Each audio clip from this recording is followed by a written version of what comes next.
Welcome, everybody, to a very, very special after hours here. This is the wild card playoff preview for the Lightning Round podcast. Welcome aboard. Thanks for joining us tonight. We will, of course, if you're listening to this, we will post this podcast so you'll be able to hear it if you're watching us. But thank you. And hello, Luke. Good to hear from you again. Hey, everybody. Thanks for joining us. Feels like it's only been 4 years since we've done a playoff preview, but it feels like it's been almost a decade, doesn't it? Feels like it's been forever. Forever. Yeah, absolutely. Absolutely. It feels like we almost didn't do one. It's been so long. I can't even remember the last time we did one. So it's good that we're doing this, and I'm glad we're here doing it. So let's kick it off here. First off, we'll probably not get too much in the comments. Feel free to leave them. If we got questions, we will do we'll answer some stuff. But first off, hope we get some Mike Dub insight. So the insight is Mike Williams will be practicing sometime this week, probably on a limited basis, and he will be going Saturday. Nothing really to worry about. Even though he wasn't there at the field today, nothing really to worry about on the Mike Williams front. Yeah, this is part of the plan. They told Garrett on Monday, his guy did, that the plan was to have him kind of take it easy this week, practice-wise, to work his way back into game shape and play on Saturday. You'd suspect he'll probably get some muscle relaxers or painkillers or something to help with that, to help loosen things up before he plays. And they'll kind of feel it out as he goes. But, I don't think it's as big a deal as people are making out of it. I think it was obviously the visual of him being carted off the field probably did not help with people's blood pressure and anxiety levels and things like that. But I don't think it was as bad as the visual. And it sounds like the Chargers agree, and he will, unless something goes terribly wrong this week and they puncture his lung with a needle or something, give him a shot. It sounds like he'll be on the field. And I'm sure they'll have to feel it out as they go during the game based on how he's feeling, but they'll dope him up and he'll be ready to go. Yeah, the old Tyrod. Hopefully he doesn't get the old Tyrod Taylor with the punctured lung. But yeah, so don't worry about it, guys. He'll be playing Saturday, barring any real major setback. But it's the playoffs; he'll be playing. Don't worry about that. So since we were able to calm your nerves a little bit, let's get right into it. We're going to go through offense, defense, special teams, what the Jags do well, where the Chargers have advantages. We'll even do a little score prediction at the end, probably, Jamie. We hadn't really talked about that prior, but we should probably give a score prediction and whether we think the Chargers will end up winning. We'll do that at the very end. So let's just get into it. So the game this weekend. It's Saturday in Jacksonville. The Jaguars finished on a 5-game winning streak. They capped it off with that win and get in victory against the Tennessee Titans on that fumble recovery touchdown. The Jags and Chargers have played each other. They played each other in week 3, obviously. I think we all try to forget it, but the Chargers got absolutely stomped, 38-10 at home. But the last time these two faced off, Justin Herbert was just fresh off a rib injury. Corey Linsley was out with a knee injury, replaced by Will Clapp. Keenan Allen was out with a strained hamstring. Joey Bosa was out with a groin injury. Donald Parham was on a snap count. He was recovering from a hamstring injury that lingered into the season from training camp. Rashawn Slater got injured, which means Storm Norton replaced him. This is well before Salyer took over at left tackle. Kenneth Murray got hurt in that game. Jalen Guyton got hurt in that game. Sony Michel led the team in carries that day. And our boy Jerry Tillery was still taking up space on the defensive line. That's also the game that Slater got hurt in, is it not? Yeah, that's what I said. Yeah. I missed that. Oh, yeah, Slater got hurt and Storm Norton replaced him. Yep. Before Salyer even took the job. So Chargers had Sony Michel stealing carries from Eckler. Jerry Tillery was taking up space, and it's going to be a little bit different this time. So, Jamie, if you can, hear me and everything, talk to me about – let's talk about quarterback. Of course, that's the big matchup, Trevor Lawrence versus Justin Herbert. Let's talk about Trevor Lawrence to start it off. So I think, when we did this preview for Jacksonville at the beginning of the season, we were pretty critical of Trevor Lawrence, and I think we might have undersold him a little bit in terms of some of the things that he's capable of doing. Now, his early season film wasn't great. I think his late season film, particularly the last 5 or 6 weeks, has actually been pretty good. I would say solid to above average. I think some of what the media is saying about him right now and some of the narratives surrounding him over the last 2 or 3 weeks in particular, in my opinion, is a little bit overblown. I think you can see some like, oh my God type throws, like, the social media throws everybody praises Justin Herbert for. Mm-hmm. I think you can see some of those throws here and there. You can see the athleticism. You can see the arm strength. He's able to create outside the pocket. They've been working in some read options with him. They've been working in some design quarterback runs for him that they've had some success with. They like to move the pocket. They get him out of the pocket both to his right and his left. And when he's on schedule and he's supposed to be rolling right or left, he can be very effective throwing the ball. I think when he's forced to run right or left, that's where some of the accuracy and timing issues can come. He'll hold on to the ball a little bit longer when he's forced to flush out of the pocket. When he's moved off his spot in the pocket and he has to, back up or slide one way or the other, he can make some questionable throws. You can see some inaccuracies in that regard. But I think what you have with Lawrence is a guy who, I think one of the guys in our Discord said it best. Fab said it best. I think he's basically a rookie right now. I think you throw out the season he had last year with Urban Meyer, it was basically a wasted season. And they started rebuilding him from the damage that Urban Meyer did to him last year. Mm-hmm. So I think you have a talented kid, a kid who's capable of making all the throws on the field. He sees the field best in between the numbers and particularly in between the hashes, in my opinion. I think if you show him one look pre-snap and you stay with that look pre-snap, he's probably going to make the right read and make the right throw. I think if you give him one look pre-snap and you can change that look post-snap, that's where he starts to struggle a little bit. I saw some issues with him forcing balls into tight windows, particularly against cover 2 and cover 5. He really has a hard time anticipating and reading cover 5 in particular, which is 2 deep safeties over the top and 5 men underneath. He can have a hard time figuring out where to throw the ball in those situations. Hang on one second. Okay. Yeah, no problem. So while Jamie's working that out, hey girls, can you keep it down, please? Sound going. Thank you. I agree with Jamie on a lot of it. When Trevor Lawrence, and I'm just going to pick up here, Jamie, and you can tag on. But whenever Trevor Lawrence has a clean pocket, he is at his absolute best. And what Jamie's talking about, if you can keep him on script, then he is at his absolute best. He is 4th best in passing percentage in the NFL. When Lawrence has the time to work through his progressions, he is super sharp. He's also very effective when he can extend plays. When he's scripted, going outside the pocket, he buys time for his receivers. He's able to work his guys open. But when he's flushed out of the pocket, it's an issue. The other problem is when you can contain him. So if he's scripted and rolling out, the best way to curtail that is to box him in. And that's going to be a big deal on Saturday, is to keep him in the pocket. Once he's under pressure, it's, getting to Lawrence is a big thing. But having consistent pressure on him, he's the bottom 5 quarterback in the NFL. So basically, give Lawrence time, drop in a zone, he'll pick you apart. You give him pressure, give him some disguise like Jamie's talking about, make him go off script, he's a bottom 5 quarterback. So to me, I mean, it's really easy. If you can get to Lawrence, give him pressure, contain him and box him in all Saturday, it's going to be a long day for Jacksonville. And I think that's going to be the game plan going into this game. Yeah, and I think just to add on to that, I think pressure is important. Where that pressure comes from is equally important. I think Lawrence generally has a pretty good feel for when the play is breaking down on the edges, when the edge pressure is coming. He will step up in the pocket. He'll find ways to leak out of the pocket and extend plays.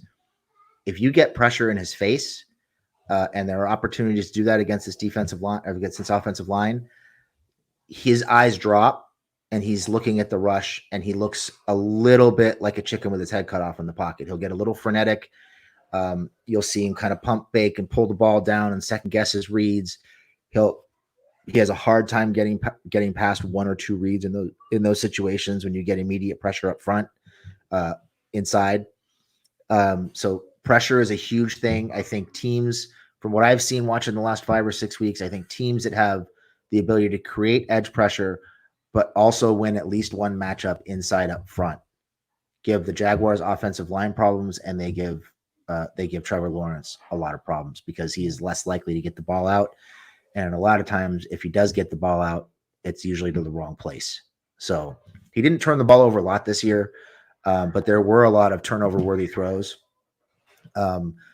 One thing in particular that I saw is he really struggles. If you give him a cover zero look, which you've got basically everybody on the line of scrimmage, and you have to make him decide and figure out where the coverage is coming from, and then you drop into some sort of a zone coverage in the middle of the field, he's going to look to get the ball out, and more often than not, he's looking to get the ball out to the right because it's right there in front of him. Mm-hmm.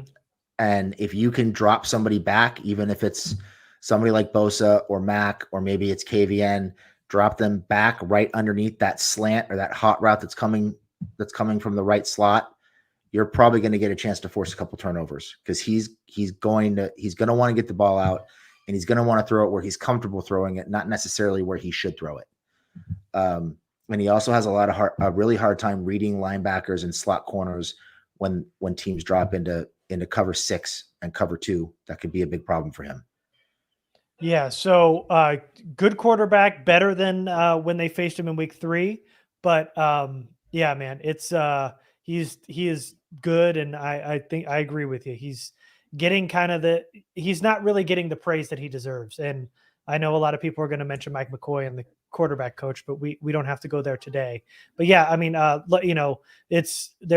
there's a lot of things that we can go over, and Jamie talked about all the coverages that he has issues with, but really what it comes down to is the Chargers cannot be vanilla in this defense on Saturday.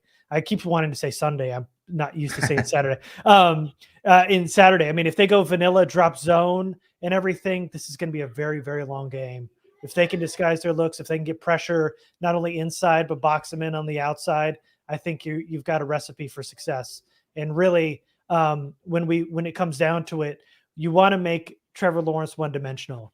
And how you did that, and the way that Tennessee kind of made the blueprint a little bit on last weekend, was they limited the rushing attack. So the last time these two teams plays, James Robinson played, James Robinson was still on the team. He rushed for over 100 yards. He scored a touchdown. But the Jags now revolve around Travis Etienne, obviously. And he is a multifaceted runner and receiver. They don't get him the ball a lot, but they really try to open this game up by trying to break it open with the run game and then build off that in the passing game. They don't get a lot of points on the ground either. It's not like they're, this big wonder, punch it in, run it down your throat type of team, but they use it to open up the passing game. Etienne only has 5 touchdowns on the season. He doesn't have any through the air. He's only got 1 rushing touchdown in the last 8 weeks. So though he's a talented rusher, he struggled as of late, but giving up yards on the ground doesn't kill you. Tennessee gave up some yards, but what you do is once you start limiting the run, it makes Trevor Lawrence one-dimensional. And that's when you can start to pin your ears back and get after the quarterback. And, what ended up working out last week against Tennessee was the Jags in the fourth quarter didn't get a single first down. And that's because the Titans really stuffed the run and it hurt the Jags late, weren't able to run the ball. They went off of Lawrence's arm and they could not get it done. So really stopping the run is so important for the Chargers anyway, because their run defense has been bad while it's improved throughout the weeks. Stopping Etienne is going to be a big deal. Giving up these big splash plays you cannot do on the ground. You got to limit to a couple yards of carry, and you got to help stop the run so you can make Trevor Lawrence more of a passer than he wants to be. Yeah, and I think the Jaguars' mentality about the running game kind of helps teams stop them sometimes, because I don't think they're an overly physical team up front. The offensive line's okay, but they don't really lean into the running game consistently. They'll do it on a game-to-game basis if it's working really, but you can force them to back out of the running game and become pass heavy if you stop the running game early. ATN is a guy who, I mean, their skill players across the board are, I think, much better than we probably gave them credit for early in the season. And they have obviously had a shift. They traded James Robinson. Now they've got Travis Etienne, and Etienne is perfect for this offense. He's a terrific receiver. He's a good runner. They run a variety of schemes. They're not strictly an outside zone team. You'll see them run some power. You'll see them run some inside zone. And they like to try to get ATN out in space. They will run him between the tackles, but they like to get him out in space, give him a chance to make somebody miss and get a big gain. And they like to create mismatches for him in the passing game with rub routes and get him out into space in the passing game with a lot of green grass in front of him. And he's a guy who he worries me a little bit because of his speed, because of his elusiveness, because of some of the issues the Chargers have had tackling. His ability to make people miss and make a 5-yard play into a 10 or 15-yard play is a little worrisome against this defense. They've been better the second half of the season, but I think this will be a good test. The Jaguars don't throw to ATN as much as they should, in my opinion. I think he's a guy who they should probably be throwing the ball to 5 to 7 times a game, a lot like the Chargers do with Eckler. But they don't for whatever reason. They try to lean on him in the run, and they'll try to pop a big play every once in a while with a passing play, but they're not as consistent with the passing game with him as I think they probably should be. But ATN's he's a dangerous matchup. You know, he's a guy who I know he's been good in coverage lately, but I don't really think you want to ask Kenneth Murray to try to cover ATN in space. I think that's a matchup that's going to hurt the Chargers if the Jaguars decide to lean on it. Mm-hmm. Yeah. They definitely could attack the Chargers through the air with ETN for sure. All right, let's talk about wide receivers. You know, we went through quarterback, running back. Let's talk about Christian Kirk, Zay Jones, Marvin Jones. Yeah, Kirk is a guy who everybody, myself included, kind of laughed when the Jaguars gave him that big contract prior to the season, and he's lived up to it. I mean, he's got almost a 90 catch season this year. I think he's got 7 or 8 touchdowns, well over, I think, 1,200 yards, if I'm not mistaken. Early in the year, he was a guy that they were really game planning to get open in space. They were using a lot of rub routes, spacing, condensed formations. They put him in motion a lot. He plays outside. He plays in the slot as well. He's really all over the formation. They use him in the running game. They obviously build their passing game around him. And he's been very, very good for them. He's a solid route runner. He's got great hands. He's good with the ball in his hands after the catch. Very good source of yak. They scheme yak opportunities for him in a lot of cases in the middle of the field. And as a group, their wide receiving core, I think, is very intelligent. You can see them when they get soft zone looks, they'll cut their routes off. They'll run an option route. They'll cut the route off, turn around and give Lawrence a big target. And they'll take that 5, 7, 10 yards instead of trying to stretch the field. So I like their wide receiving core. I think they complement each other pretty well. You know, I mentioned Kirk. Zay Jones has been good out of the slot for them. He's another guy who's made some big plays for them. They kind of lean on Marvin Jones Jr. as that possession guy. They'll throw to him, you know, when they need to make a physical catch in traffic. I think he had a touchdown against the Chargers in the first game, if I'm not mistaken. And it was Zay Jones and Christian Kirk who had touchdowns. Oh, I thought it was Marvin Jones. I'll double check, but go ahead. Okay, I'm just going off the top of my head. Yeah. But anyway, I think their wide receiving core is great, and they have a guy who doesn't catch the ball a lot and won't get a lot of attention, but could possibly be a wild card in this game, and that's Jamal Agnew, the former USD product. He is extremely explosive, extremely elusive. When they look for big plays on short fields, usually it's not in the passing game. Usually it's trying to get Agnew going on a jet sweep or reverse or some kind of a trick play where they get him the ball in space. And he's pretty effective at that. So Agnew's a guy you have to watch out for when he's in the game. They will throw it to him. They'll throw it to him out of the backfield. They'll throw it to him downfield. They'll throw screens to him, and they'll also get him involved in the running game. So they have a very well-rounded wide receiver core. They're all capable of making plays in their own right. They show some physicality. They all block pretty well.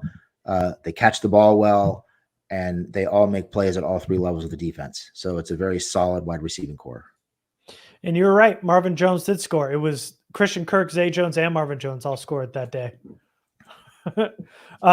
Yeah, I mean, and we haven't, we're just talking about the wide receivers here, but yeah, Christian Kirk, obviously the wide receiver 1, he's averaging 13.2 yards per reception. He is their explosive weapon. He is their downfield threat that they set up with pre-snap motion. They'll line him up in the backfield, like Jamie mentioned. They'll even hug him on the line of scrimmage to bait him in some linebacker matchups if they give it to him. In their last game, Kirk had 6 catches, 72 yards. He had the touchdown. The defense obviously looks different now, but the Chargers are going to definitely have to keep a lid on the defense on Saturday, which is something I'm sure we'll get to, unlike they did last Sunday against the Broncos, because the Jags can put points up in a hurry. They've got some explosive weapons. The guy that hurt him the most was Zay Jones last time. He caught 10 balls, 85 yards, a touchdown. He doesn't get a lot of work downfield, but man, in fact, I think his highest reception was 16 yards on the day, but he led the team in targets with 11. That is obviously a matchup that Jacksonville liked a lot. The first matchup, something that we'll have to watch as they go into this game on Saturday. They got to limit Kirk, obviously. They're going to have to try to limit Zay Jones. But, Zay Jones took over a lot of games this year.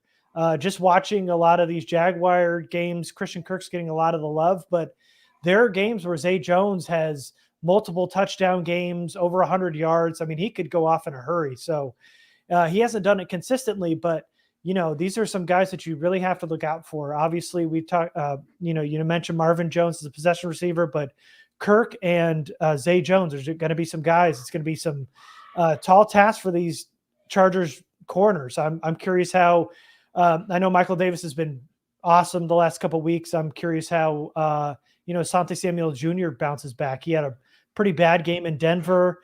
Now he's going up. It's the playoffs. He's going up. He's probably going to get some Zay Jones, get some Christian Kirk on Saturday. So it'll be an interesting matchup when we get into it. And then moving on to just another weapon they've got, moving on to tight ends, is Evan Ingram. Chargers did an awesome job keeping him in check. He had 1 catch, 9 yards on 3 targets, but the Chargers have been gashed by tight ends before, like Travis Kelce and the Chiefs. I know Evan Ingram and Kelce are on 2 different tiers, but Ingram's having a career year, and he's been Lawrence's kind of safety valve. While a lot of these fast receivers are getting downfield, a lot of go routes, hitches, posts, they're getting downfield. If it's not open, they'll hit Evan Ingram underneath. And so, he's going to get a lot of targets on checkdowns, and he can beat you up the seams if you're not careful. So it's going to be very interesting how they're going to match up with these weapons, because really, while Marvin Jones is part of the offense, it's really Christian Kirk, Zay Jones, and Evan Ingram, and how the Chargers are going to be able to combat those guys. Yeah, Ingram was a guy that I think was on your free agent list in the offseason. And he's had a really nice year. I think he's up over 80 catches, just like Kirk and Zay Jones, if I'm not mistaken. He's been a real weapon for them in the red zone. And much like they do with Kirk, they put Ingram in motion quite a bit. Mm-hmm. They'll motion him tight to the line of scrimmage, then they'll bring him back across the formation. They set up rub routes for him. When they want to get the ball out fast, if they think a blitz is coming, or if they're just looking for an easy completion to start a drive, 9 times out of 10, it's probably going to go to Ingram. They're doing a lot of the same things they were doing to get Kirk open early in the season. They're doing to get Ingram open early in drives and in the red zone late in the season. They're running mesh, a lot of rub routes. I mentioned motioning him across the formation multiple times during the same play. They'll sneak him out. They'll have him, they'll have him set up like he's going to block, and then sneak him out across the formation on a bootleg. There's all kinds of ways that they get him open. They'll use condensed formations to create space and create matchup issues for him. And he's another one really good with the ball in his hands after the catch. He's very effective, very good source of yak for that team. Seems like every game he's catching 3 or 4 balls and turning up field for an extra 5 to 10 yards, if not more. He's very, very, very good and a huge part of that offense. So, and I think his role has expanded quite a bit since the beginning of the season. I don't remember him being that much of a focal point, but it seems like it's really him and Kirk, and then they mix in Zay Jones, and they'll get the ball to Marvin Jones as needed on 3rd and 4th down, but he's kind of an afterthought in the offense with all the weapons they have. Yeah. And it'll be interesting to see how they match up with these guys. I think, we talked about there are some zone coverages if you can disguise them early, pre-snap, and then rotate into them post-snap. There are some zone coverages that give Trevor Lawrence a hard time, but I think to a large degree, I think you need to be physical with these guys. I think you need to play a lot of man-to-man, press them, bump them, make them earn every yard down the field, really bully them, a lot like what they did with the Dolphins and what they did for the majority of the second half of the season. Make them earn their catches, make them earn their yards. I would suspect, just off the top of my head, I would suspect we'll see Michael Davis on Christian Kirk being their number 1 wide receiver. And then after that, you got to kind of figure out who matches up where. I think you're probably looking at Callahan on Zay Jones is my guess, because he plays quite a bit out of the slot. And then you'll probably see Asante Samuel Jr. on Marvin Jones Jr., which might be a bit of a mismatch because of the size difference there. And then it's who's going to cover Ingram. Probably some probably some Derwin, probably some Derwin, maybe some Drew, maybe some Callahan at times, maybe even a little bit of Murray, which worries me a little bit. But there are enough weapons in this Jaguars offense that the Chargers could have a hard time matching up with everybody. So they're kind of going to have to pick their poison. Who are you comfortable having beat you?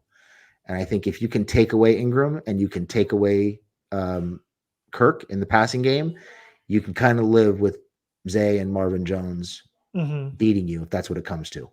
Yeah, and I think that's got to be the game plan. You got to try to take away Christian Kirk first. And I was going to mention that the game plan they had with Tyreek Hill, where they bullied him at the line, they chipped him, they got a hand on him. Whenever Christian Kirk got a free release, it was game over. You can't let him gain speed. He eats up too much yards too quickly.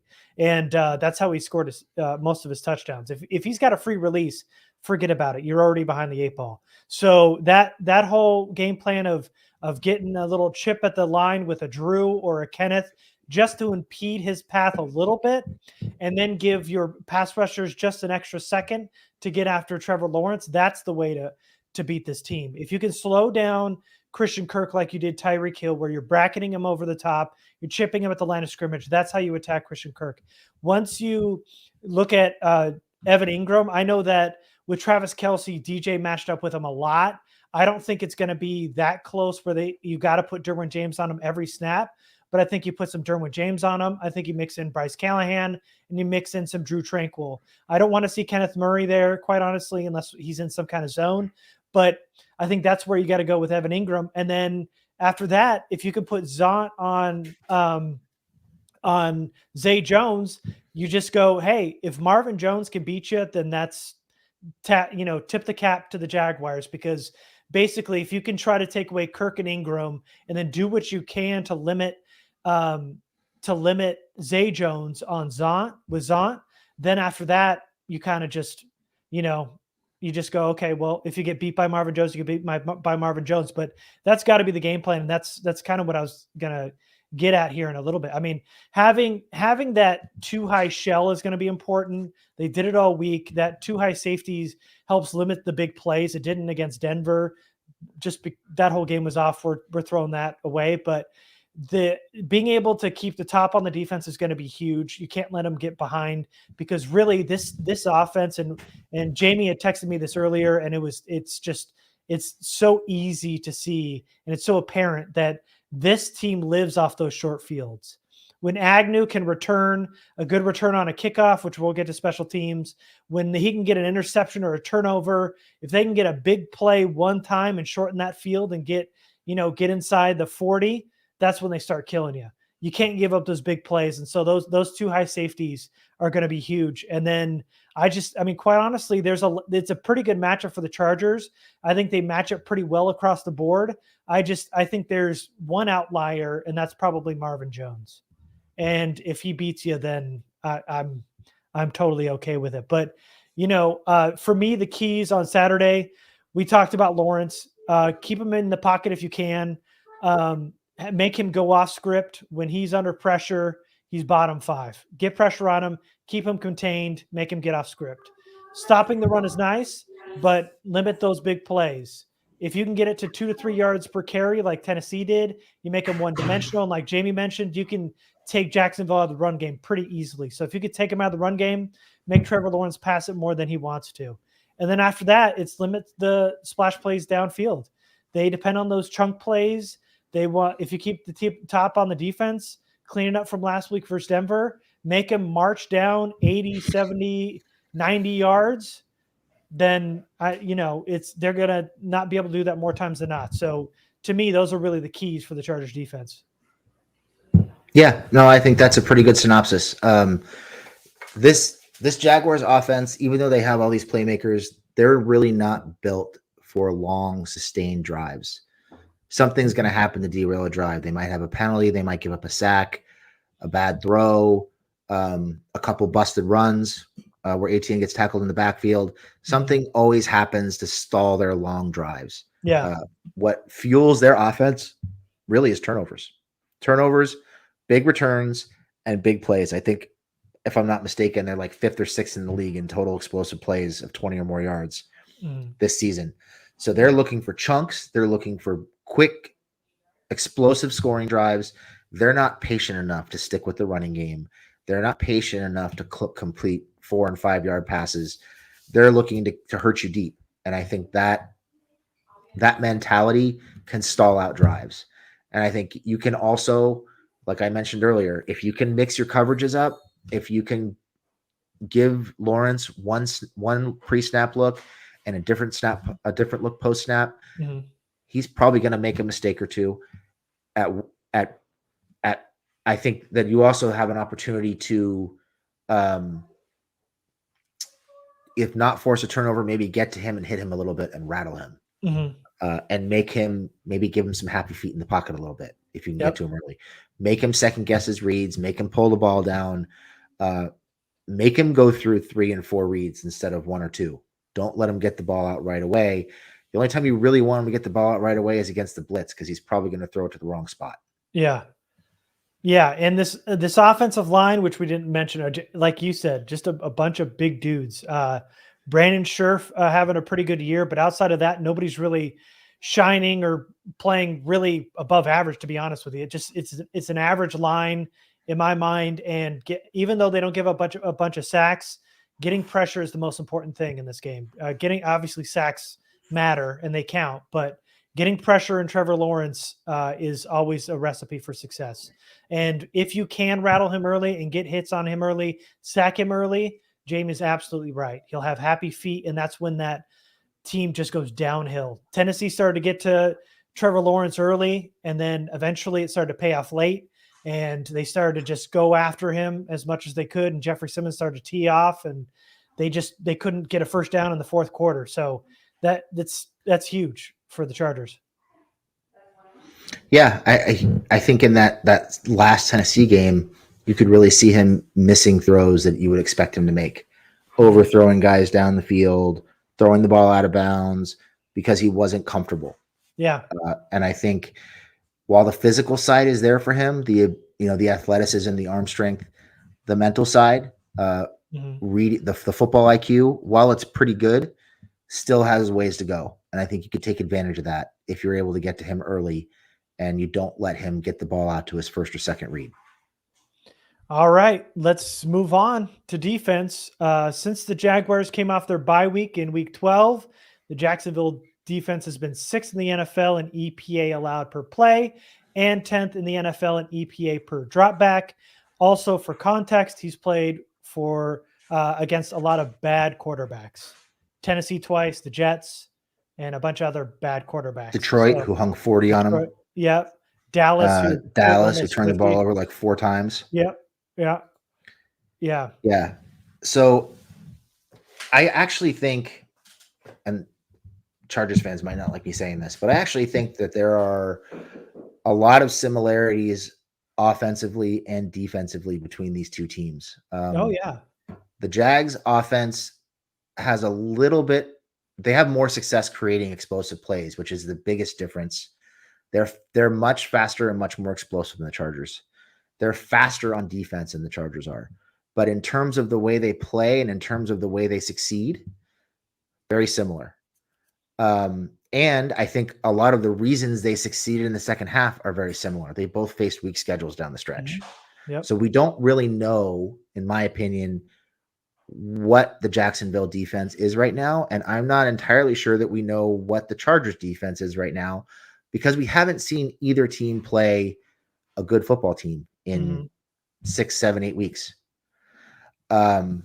So we don't really know what those matchups look like. We don't know how good either unit is. But I think the things that stand out about the Jacksonville defense is last 2 years, this was a group that was 30th in run defense and 25th in run defense the last 2 years.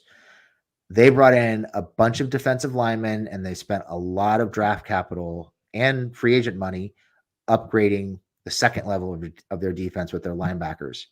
And it was all about stopping the run. And you can see it on tape. They have been coached very well to fly downhill and rally to the football. And they are making gang tackles more often than not. They're physical, they're fast, and they're aggressive. I think because of how fast the Jacksonville defense is, the Chargers are going to have a hard time running the ball outside. I think they need to stick with the power running game we've seen them have so much success with over the last 3 or 4 weeks, particularly the last couple weeks. And I think there are going to be opportunities to take advantage of the second level of their defense with play action, almost whether you're successful running the ball or not early in the game. They have a lot of problems in coverage. They have problems overreacting to window dressing, motion, whether it's just motioning a guy across the line, across the formation, whether it's orbit motion, jet sweep, whatever it is. If you can have window dressing heading in more than one direction at the snap, you're going to make them stop and think. They're linebackers at the second level, and you're going to give yourself a chance to make the play. And if it looks run, if you sell run well, it doesn't matter who's playing linebacker, whether it's a Luakon, whether it's Devin Lloyd, whether it's Chad Muma. It doesn't matter who it is. They're all going to come flying down to the hill because they are focused on stopping the run, and you're going to have opportunities to make plays behind them. So I think those are some opportunities and areas to attack. The Jacksonville front does not have a lot of success getting to the quarterback. They affect the quarterback. They usually affect the quarterback very quickly, and more often than not, they affect the quarterback very quickly with a 4-man rush. Early in the season, I think they were top 5 in blitz percentage. Now they're near the bottom in blitz percentage. They don't blitz that often. They'll blitz if they think the quarterback can't hurt them. They'll blitz in the red zone. They'll blitz on third down, but they don't blitz a whole lot. I think they're blitzing right around 20% of the time over the course of the season. And it was up over 30% when the Chargers faced them in week 3. They were blitzing a lot more. But as their edge rushers have grown and matured, they backed off the blitzing, and they're relying on the defensive lineman to get to the quarterback without the blitz. And like I said, they're quick in affecting the quarterback, but they don't generally get there. They create a ton of pressure. They hit the quarterback a lot, but their pressure doesn't typically result in sacks. Yeah, which I know I want to get to, but let's start with some of these guys up front. You talked about stopping the run, and they love to rotate their front line, and they like to keep speed on the field and get after you. They rotate guys, Roy Robertson Harris, Devon Hamilton, our boy Folo Fotokasi, who we loved during the free agent period, and Adam Gotsis. They just love to mix and match, get speed on the field, keep everybody fresh. And I would like on Saturday to see a lot of drives with no subs just to keep the same group on the field and wear them down. They don't necessarily have to go hurry up, but I'd love to get those guys winded and keep them on the field and then attack. That's something that Dallas did. They put up a bunch of points. The other team we just mentioned that put up 40 on them, Detroit did the same thing, where they just kept long sustaining drives. They absolutely killed the Jags because all they want to do is go fast and attack. And attack. If you want to dictate the pace, it forces them to drop back more. Then you start to pick them apart. That means the DBs have to start covering more. This front seven covers up such blemishes on the back end that if you can have long sustaining drives where you start to gas them out a little bit, take them out of that fast moving downhill attack that they have, you can absolutely pick them apart. The pass rush that you were talking about, I mean, they're good. They find creative ways to get Josh Allen one-on-one matchups off the edge as a blitzer on stunts. They will line him up all over the place. He was the best defender last time they played each other, but he's going against Storm Norton, which will be a little bit different this time. Either way, I mean, Allen can absolutely take over games. He started to in that Detroit game or the Tennessee game, and he absolutely destroyed the rookie Petit Ferrer for Tennessee. He just picked on him. And so Pipkins and Salyer are going to have to compete because he's going to be on left and right side. They're going to have to deal with the speed. And then on the other side, it's the rookie first overall pick, Travon Walker, who adds some speed off the edge. He's still developing that toolbox a little bit, but he's pretty strong in the run game. And then they just like to rotate. This is a whole like mix and match front they've got with the guys in the interior and the guys off the edge. They'll start to rotate Chase on and Arden Key. They'll start getting pressure off the quarterback. It just at times it feels like an onslaught because there's just so many guys are rotating and they're becoming so fast because they're all so fresh. So it's going to be a 4-man rotation on the edge. And then that stout inside, it's going to be a power running game, like Jamie mentioned. Yeah, they do a good job of rotating their edges and their interior guys. You mentioned Fotokasi, you mentioned Roy Robertson Harris, Devon Hamilton. They've got Corey Peters there now. They had Dwayne Smoot, but he's out. Yeah. But they have a group of 4 or 5 guys, and you'll see Arden Key play inside at times. You'll see Trayvon Walker play inside at times. Everybody plays everywhere. Almost all their pieces on their defensive line are interchangeable. And I'll be honest, I'm pretty jealous. They're super deep, both on the interior and on the edge. They're all interchangeable. They're all fast. They all get upfield extremely well, and they all affect the quarterback. Yep. I think where you can have some success is sometimes they get a little bit too cute, and you'll see Arden Key inside. You'll see Roy Robertson Harris inside. I think that's a front you can have some success running against. So that the front 4 in particular, front 5 is really good, very talented, and they're only going to get better as Walker improves and Chason improves, and they continue to develop Allen. They're going to be a handful, and they're going to present some problems for the Chargers for sure. So the Chargers are going to have to figure out a way to get the ball out fast. They're going to have to figure out a way to isolate and attack the linebackers in coverage when they drop back into zone. And they're going to have to figure out a way to get the ball behind the linebackers when they overreact to play action. Yeah. Yeah. And the other thing to keep in mind when we're just talking about pressure is that every single person on the field is a blitzer for the Jaguars. Everyone.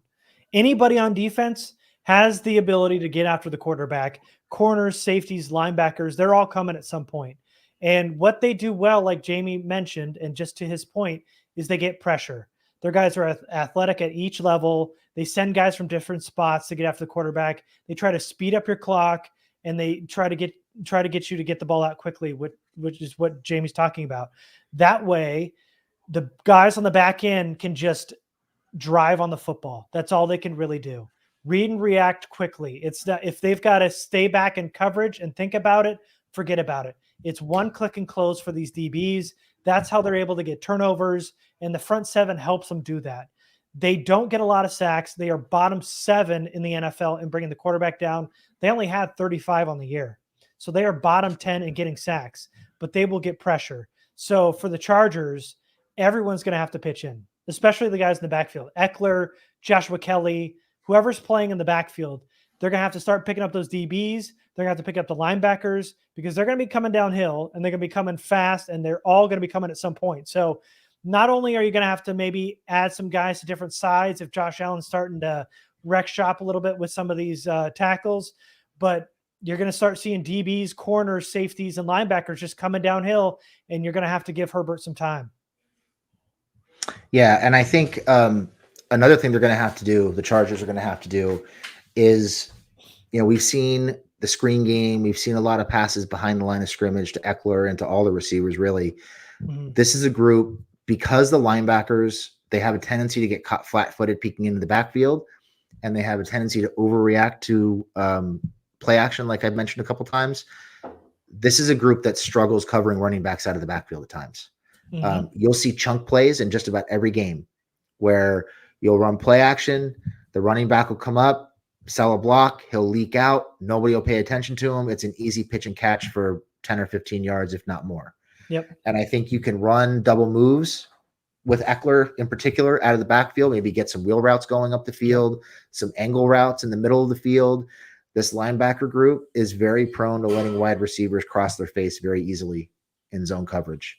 They just lose track of guys. They don't communicate very well. When they're supposed to be passing guys off, they'll just let guys go. In a lot of cases, you'll see, even in zone coverage, you'll see them double cover somebody when they're not supposed to. They just lose track of what they're supposed to be doing, and they're all kind of learning on the fly. I think there's opportunities to get easy chunk plays in the middle of the field because of the way they focus on the quarterback and come downhill for play action. There's going to be opportunities on crossers. They also struggle. The corners struggle with it, and the linebackers struggle with it. They struggle with level concepts, high-low. If you can have one guy underneath and one guy deep and force the linebacker to pick who he's going to cover, 9 times out of 10, he's going to cover the wrong guy. Mm-hmm. And you're probably going to get a chunk play behind the linebacker because he comes up to cover the short pass. And that's probably even more likely with the Chargers, with the way they like to throw the ball underneath so much with stick. If you have a high-low concept and you're running somebody like, maybe it's Eckler, maybe it's Parham, Everett, whatever, you run them underneath and you bring Keenan out over the top, or you bring Mike over the top, there's going to be opportunities to pick on them with high-low concepts and levels concepts that the Chargers maybe haven't run a whole lot this season because they're going to disregard it because of the way the Chargers run their offense. I think what the Chargers can't do is run stick. They can't run stick, and they can't be too caught up in trying to get the edge of the defense in the running game. Jacksonville's too fast, and you're playing right into their hands if you're just running 5 and 7 yard curl routes and turning your back to the defense. These guys are going to get beat up, and Jacksonville's going to be all over it. And before you know it, they're going to be jumping passes. So yep. You can't run a whole lot of stick. You got to stretch the field. You got to push the ball down the field. You have to make Jacksonville cover horizontally and vertically. Yeah. Make them cover the whole field. Mm-hmm. Especially with these linebackers. I mean, Foye Oluokun, really athletic. He's sharp in the run game. In fact, a lot of these linebackers are really good in the run game. And Oluokun's a guy they keep on the field every snap. He's their field general in the middle. They rotate the rookies, Devin Lloyd and Chad Muma. Lloyd had a really hot start to the season. It's kind of tapered off here. Muma's starting to get a little bit more snaps than Lloyd. But the one thing, not only do they struggle with running backs, they struggle in coverage in general, but the biggest thing they struggle with is with tight ends. The Jags finished 31st against tight ends this season. They averaged giving up 61 yards per game to tight ends. This is a Gerald Everett and Donald Parham game. They should get a ton of opportunities against these linebackers, and Oluokun is the absolute biggest culprit. If you see 23 on anybody, go to him. Get that guy the ball. The Titans did it Sunday with Oluokun. They had just a race with Okonkwo. It was just Okonkwo ran by Oluokun for a touchdown. Okonkwo was the leading receiver for the Titans on last Sunday, or I think they played last Saturday. They have so many issues with tight ends and running backs. That's your favorable matchup. Getting Parham and Everett in the passing game matched up with these linebackers get Everett a one-on-one with Lucan, and it's a big gainer. So the second level, they struggle. And then also they struggle on the outside, which you had talked about with these DBs. And that's kind of their weaker spot. When you're talking about just running these curls, these linebackers will drive on the football. That's what these DBs do too. If they can see it coming, they will go and attack. That high-low concept like you're talking about, forget about it. They can't figure that out. You're running two routes by each other where one splits off, forget about it. They can't pick the right route. They aren't disciplined in that way. They want to jump everything. They are always trying to use their athleticism, and you can use that against them very easily. Teams have all year. So in terms of corners, I was actually really impressed with Tyson Campbell. The more I watched him, I thought he got better throughout the year. He's a physical corner, much more physical than I remember him in college. He's athletic. He got a pick last week. I think he's been pretty good towards the end of the season. Darius Williams got bumped out to outside now, was a slot corner. He had a slow start to the season, getting a little bit better. They've got Trey Herndon as their third corner. He's been mostly inconsistent. And then on the back end, just wrapping up these DBs, Andre Cisco, below average, free safety, nothing really to write home about. I don't really like a lot of Cisco's game, but Rayshawn Jenkins is a guy we all know. He's bad in coverage. He's good as a blitzer. He got that strip sack fumble recovery that helped propel them to the playoffs last week, but he's bad as a run defender. You can bait him into anything. He's not good in coverage. He's bad in the run game. This is a guy who will celebrate. He can get burned. The receiver could have 5 yards of separation.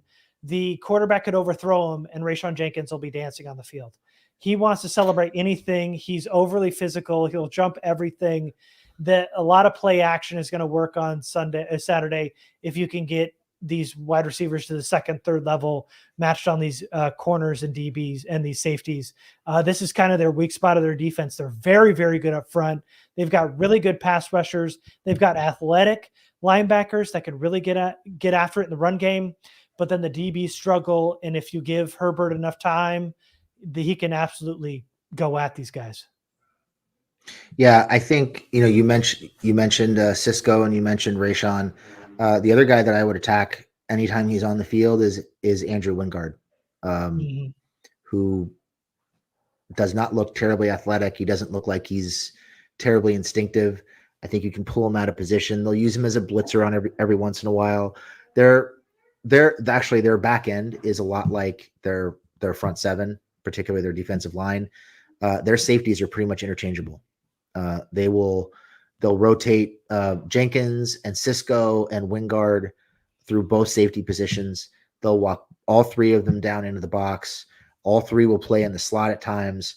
They're all playing everywhere, a lot like Derwin James, but they're not Derwin James. Nope. And you can't attack them.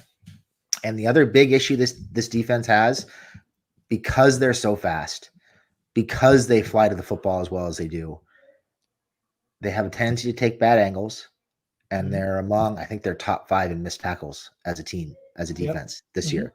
And guys that we've already mentioned, Aluakan, Devin Lloyd, and Rayshawn, they're all top 20 in missed tackles. Rayshawn's second in the league in missed tackles with 18. I think he's missing about 10% of his tackle attempts. Things never change with Rayshawn. Yep, things never change. Good to see you. Aluakan is like 15th. Lloyd is like 19th. They all miss a lot of tackles because of the angles they take and because they're sometimes they're just playing out over their skis a little bit. So there are opportunities to create bust and coverage. I think if you can isolate them on the right people in the open field, Eckler, maybe Everett, maybe even Keenan with his footwork, I think you might have some opportunities to create some missed tackles and maybe extend some plays, as long as you're just not stuck in stick mode the whole game. Yeah, absolutely. Absolutely. Lombardi's it's the season, there's been a lot of excuses about whatever. There's always been a lot of excuses, but this is the playoffs. He's got to empty that bag of tricks here. This is the playoffs. They cannot be running sticks as much as they have during the season. So another area in which this Jags defense struggles is in the red zone. the red zone defense is not very good. They are, so as a whole, they're athletic, they're versatile. Like we've mentioned, their D-line hides a lot of their deficiencies on the back end. But when you shrink that field down and get in the red zone, it goes against all their strengths. The Jags are at the bottom in team defense in the red zone. They give up a touchdown in the red zone 59.6% of the time, which is 8th worst in the NFL. They're 27th in the NFL in giving up a TD in the red zone to a wide receiver, 21st in the NFL to giving up a TD to tight ends in the red zone. They're 13th in the NFL in giving up rushing touchdowns in the red zone. In other words, they're not good in the red zone. They can't use all their speed. Everything shrinks down. They don't have as much space to get after it. The Chargers have had their issues in the red zone. They cleaned it up in the last few weeks, but they're going against a pretty bad red zone defense, and they're going to have to make it count inside the 20 because we know, like we talked about, this can be a very explosive offense. The Jaguars can put a lot of points on the board. They've got receivers who can really stretch the field, and they can open it up. If you're kicking 3 against this defense in the red zone, it's going to be a long day. So this is a bad red zone defense. The Chargers are going to have to capitalize. Yeah, they're also not a very good third down defense either. Mm-mm. I think they're near the bottom of the league in third down defense as well. So, and a lot of that was done early in the year before they got to the soft part of their schedule, a lot of the Chargers. So I think the Chargers are going to have an opportunity to move the ball pretty well against Jacksonville, provided they can keep Justin Herbert clean. So I think, for me, we did keys for defense. I think if we're talking keys for the offense, obviously, number 1, give Herbert time. 2, protect the football. Obviously, you can't give them short fields with turnovers. 3, grind out that power running game. You got to stick to it. This should be, I think it's probably going to be a relatively low scoring game. I don't think either team is going to break 30 points in this game. So I think the Chargers should be able to, hopefully they don't fall behind. But if they do, I think they should be able to hang around and stick with the running game. So I think you got to stick with the power running game and force the ball down their throats so you can set up the play action pass. And then you got to run those level concepts. You got to take advantage of the linebackers in coverage. You got to make the safeties make decisions. And you have to be able to find intermediate and deep plays behind those linebackers and between the safeties. Yeah. So let me just piggyback off that. Not only what Jamie mentioned, but this we talked about. Everybody's going to be blitzing on that field. Anybody that has a Jaguars jersey on defense can get after the quarterback. Lindsley and Herbert are going to have to be aware of that. They're going to have to pick that out pre-snap and where those DBs and linebackers are blitzing from. And then it's going to be up to guys like Eckler and Kelly that's going to have to pitch in as extra blockers when they start to send numbers at Herbert, because key number 1, like Jamie mentioned, is give Herbert time, which means you got to pick up those blocks when they start to send numbers. Then we mentioned get those linebackers one-on-one in coverage. Get Gerald Everett involved, get Donald Parham involved, get Kelly, get Eckler, get them all matched up on linebackers. Once you can start getting those tight ends involved, you can get Parham and Everett involved. That's just going to open up everything else outside, because then the attention starts to look inward. That's when you can break it out outward. Dictating the pace is going to be really important. Run some misdirection, like we mentioned. Slow down this athletic pass rush and these athletic linebackers, and then take advantage of that bad Jags red zone defense. And that's kind of the keys for me on offense for the Chargers, again, going against the Jags defense. So let's just wrap up special teams, and then we can get on to our prediction here. So you mentioned Jamal Agnew. He's the kick returner, punt returner, and he is an absolute loose cannon. I love him and hate. I love him and hate him all at the same time. He can at any moment break one. Anytime he touches the ball, he could take it to the house. He's also going to try to find every extra yard, which means he's going to run around and probably lose some yards. He'll also try to take it out of the end zone 5-10 yards deep when he absolutely should not. And he'll get it back to the 18 or the 12 or something on some drives. And sometimes he'll be 7 yards deep in the end zone and get it to the 37. And you go, oh, okay, well, great. You made it work. But he has a chance to break one. And the Chargers cannot give the Jaguars short fields like we mentioned. And Agnew is a big part of that. It's turnovers, and it is Jamal Agnew on these returns. They cannot give them those short fields. Lawrence will capitalize on it. And also, like Jamie mentioned, he's like one of their gadget players that they really try to get the ball to when he's on offense. So this is one of those really, really important parts where Scott's got to hang the ball a lot and make sure there's no returns on kick returns, because he's going to try to return one, and they cannot give him any short fields. I agree. And I'm going to say something that I never thought I would say, at least not in a really long time. Okay. Are you ready? Yeah. I trust the Chargers special teams. Me too. That's funny enough. I absolutely agree with you. Yes. So I love Agnew. In previous years, he would have scared the crap out of me as a return man. I think I'm much more worried about him as a gadget player in the offense. The way they try to create big plays with him.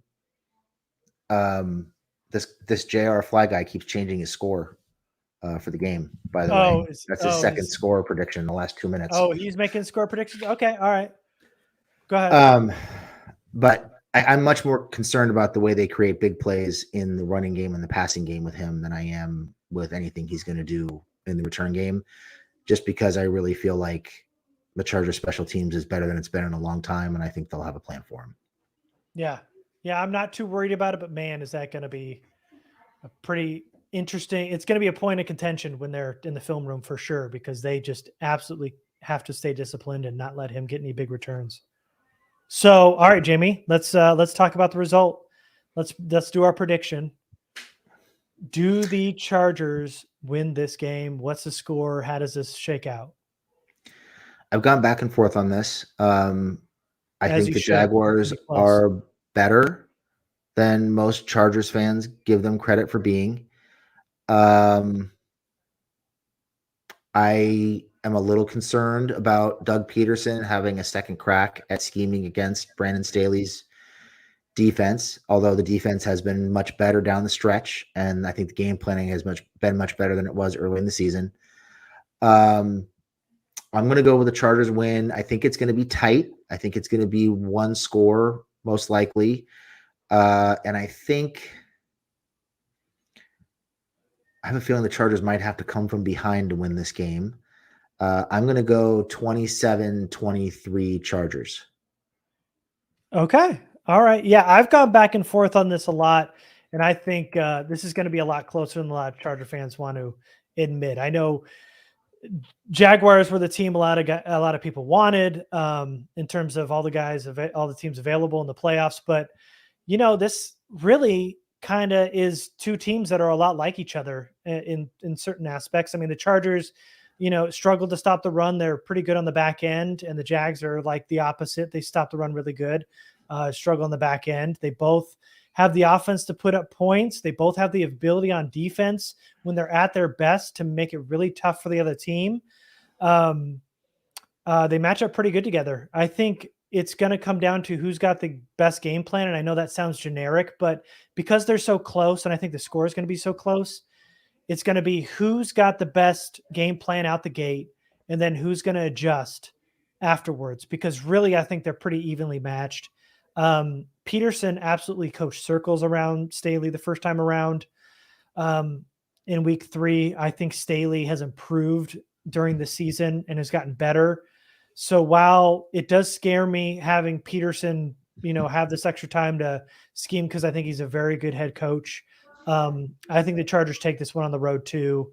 I think the Jags are going to pose a real issue early on, but I think the Chargers are going to have some real long sustaining drives that's going to shrink this game, kill some clock. And I also think Justin Herbert has such good pocket awareness that he'll be able to kind of negate a lot of the things the Jags can do up front with their speed and their blitzing. So I'm going to say it's close. I got the Chargers winning 24-20. So there we go. That's our preview. We will be going live right after the game, so join us Saturday night right after it ends. This is going to be a good game. I appreciate everybody joining us on Wednesday night. It's 8:00 here on the West Coast. So thanks, guys. Appreciate it. And we will see you next time. Thanks, everybody.